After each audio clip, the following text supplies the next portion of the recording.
Hi,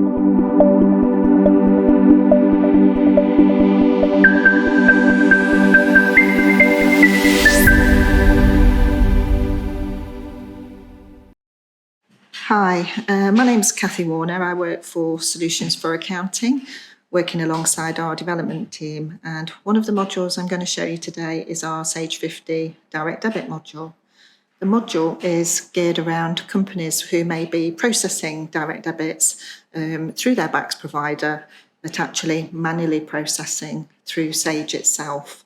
There's inherent problems when you manually process. That can be a combination of errors that may be picked up, duplicates, and basically time-consuming the aspect of it when you come to updating the records, i.e. raising the credits and allocating the receipts. So one of the key benefits of our module is to enable you to automate some of that process, and in doing so, save yourself time, improve reliability, and also ensure that you're looking at data that's directly held in Sage 50 itself.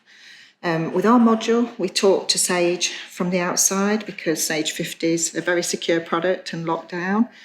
And I'm just showing you our tool, which we've launched into. And basically, we will load this onto your laptop or your PC and make this available to however many users need access to it. One of the key requirements behind the scenes is to ensure that you've got bank details set up within the Sage records for the individual customers. And I can show you that by clicking into the customer bank record just here. And if we go on the drop-down box, we'll find a customer that's already set up for direct debits, just to show you where we obtain the information from to do the direct debit run. So within Sage 50 itself, you have a bank page, and within that bank page, you need the relevant fields to be completed, which includes the sorting code and the bank account number and the bank account name for your customer record.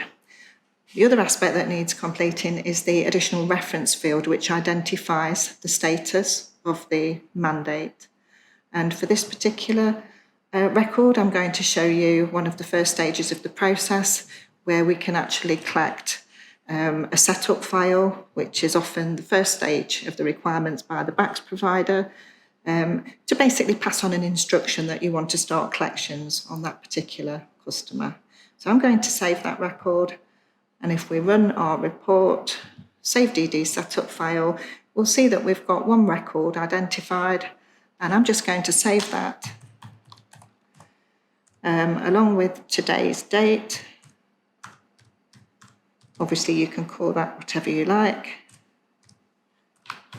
but we save it as a CSV style because most of the formats for the actual BACS providers themselves are already embedded in the system. So I'll talk about that as we go along. So I'm just going to save that file. I'll just show you that that file exists. We'll look at today's date. There's the setup file, and whenever you produce an output file, it's always important to look at it through a notepad so that you don't damage the integrity of the data.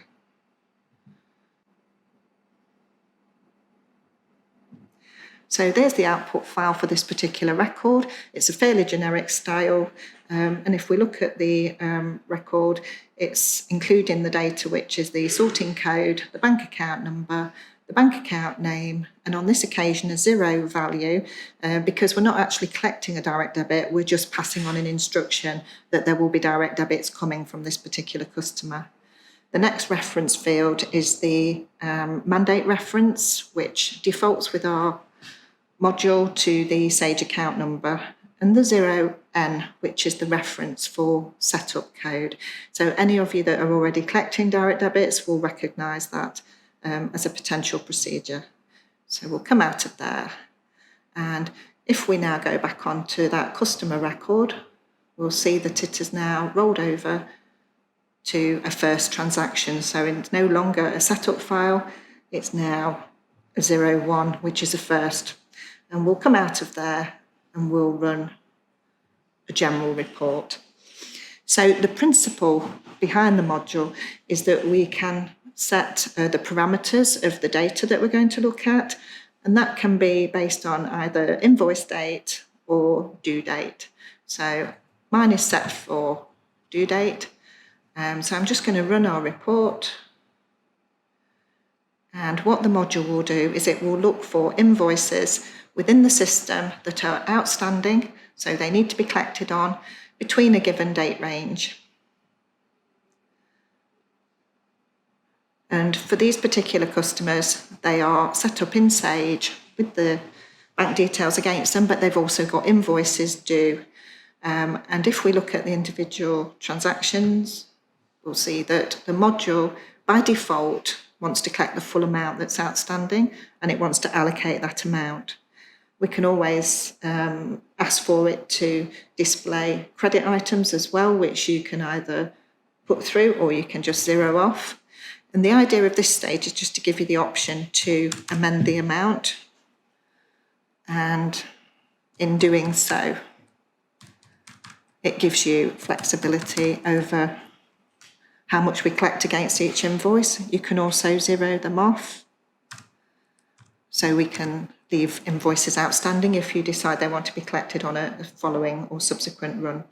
So I'm just going to save that. We'll do the same for each of the records.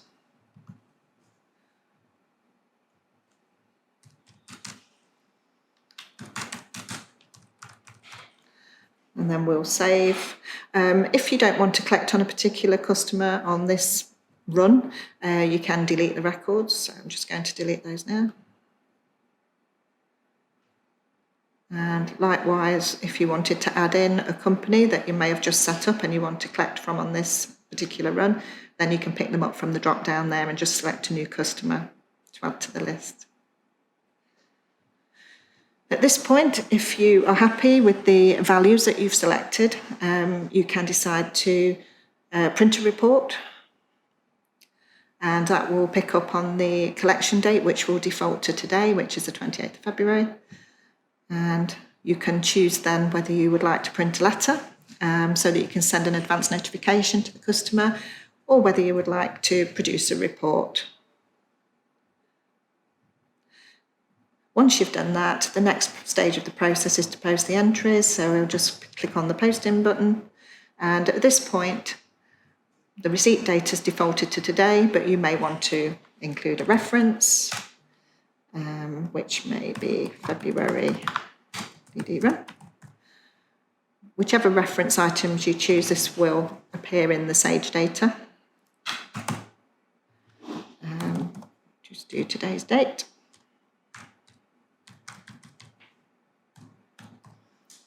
And then we'll just post the entries. And on posting, what the module will do is it will automatically generate the BACS request file. This will be in whichever format you require. So that doesn't matter whether you are working with Barclays, HSBC, bottom line, any of the key providers, we can produce an output file for you. And if we just visit our folder again now, and I'll just show you the output file for the run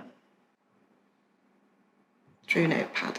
There we go. So there we've got our entries. So we're collecting £96.20 and £15 from the second customer. That file you would then submit to your BACS provider going into their login, using your username and password to access a secure login. You'd be able to upload that file. And then basically what the module has also done is it has updated all the records in Sage. So if we go on to now into Sage 50, we can look at one of those records. Just bear with me.